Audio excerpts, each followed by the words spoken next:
guys, punta kami sa Mall of Emirates. Yan guys, Mall of Emirates. Guys, Mall of Emirates yan. Mall of Emirates yan. Yan, tapos doon yung hotel na.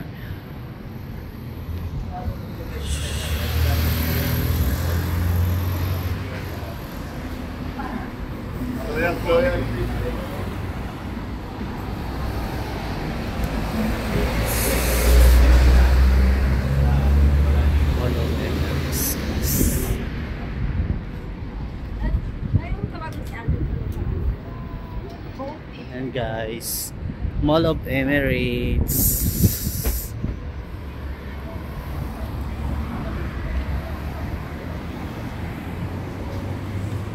Init. Grabe init guys.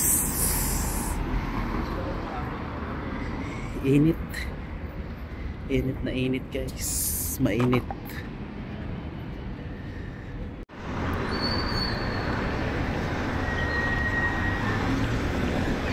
Yan guys, Mall of Emirates siya. Yan, tapos yan metro. Yan metro. Yan malaki na siya nito.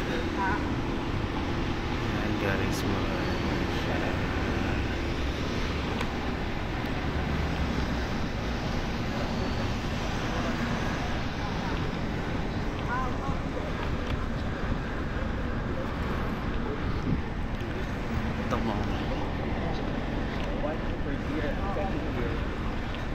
Guys, Mall of Emirates guys.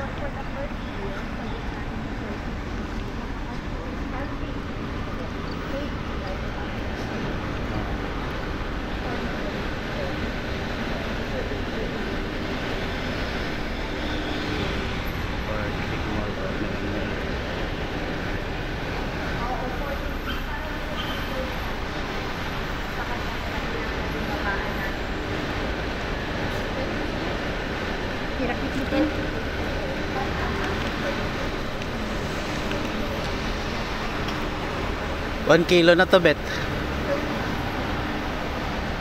Guys, ito yung mga VIP parking guys sa Mall of Emirates. Tapos dyan ako bumili ng alak kagabi sa MMI. So dito sa Dubai guys, sa United Arab Emirates, hindi ka pwede dito makabili ng alak kung wala kang license to purchase ng alak. Oo, yung liquor guys. So ang mga bar dito guys ay makikita mo lang sa loob ng hotel. So wala kang makikitang mga bars sa mga gilid-gilid. So napaka-strict nila guys in terms sa mga napaka-strict sila guys in terms sa mga liquor, inom-inom.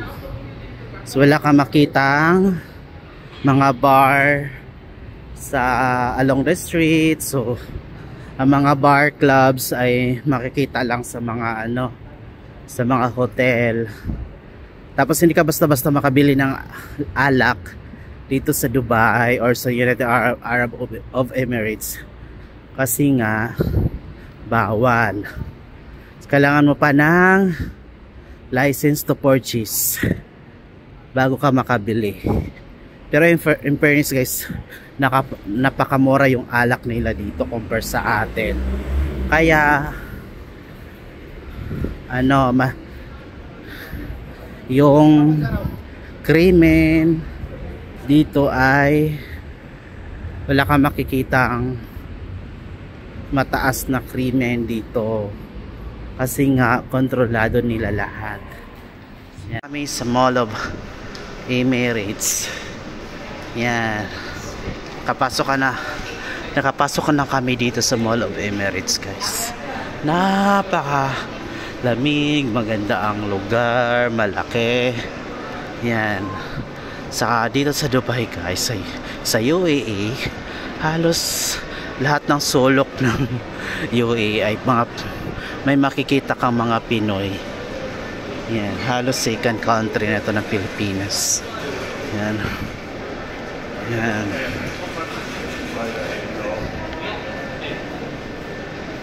Yung Adidas. Simple.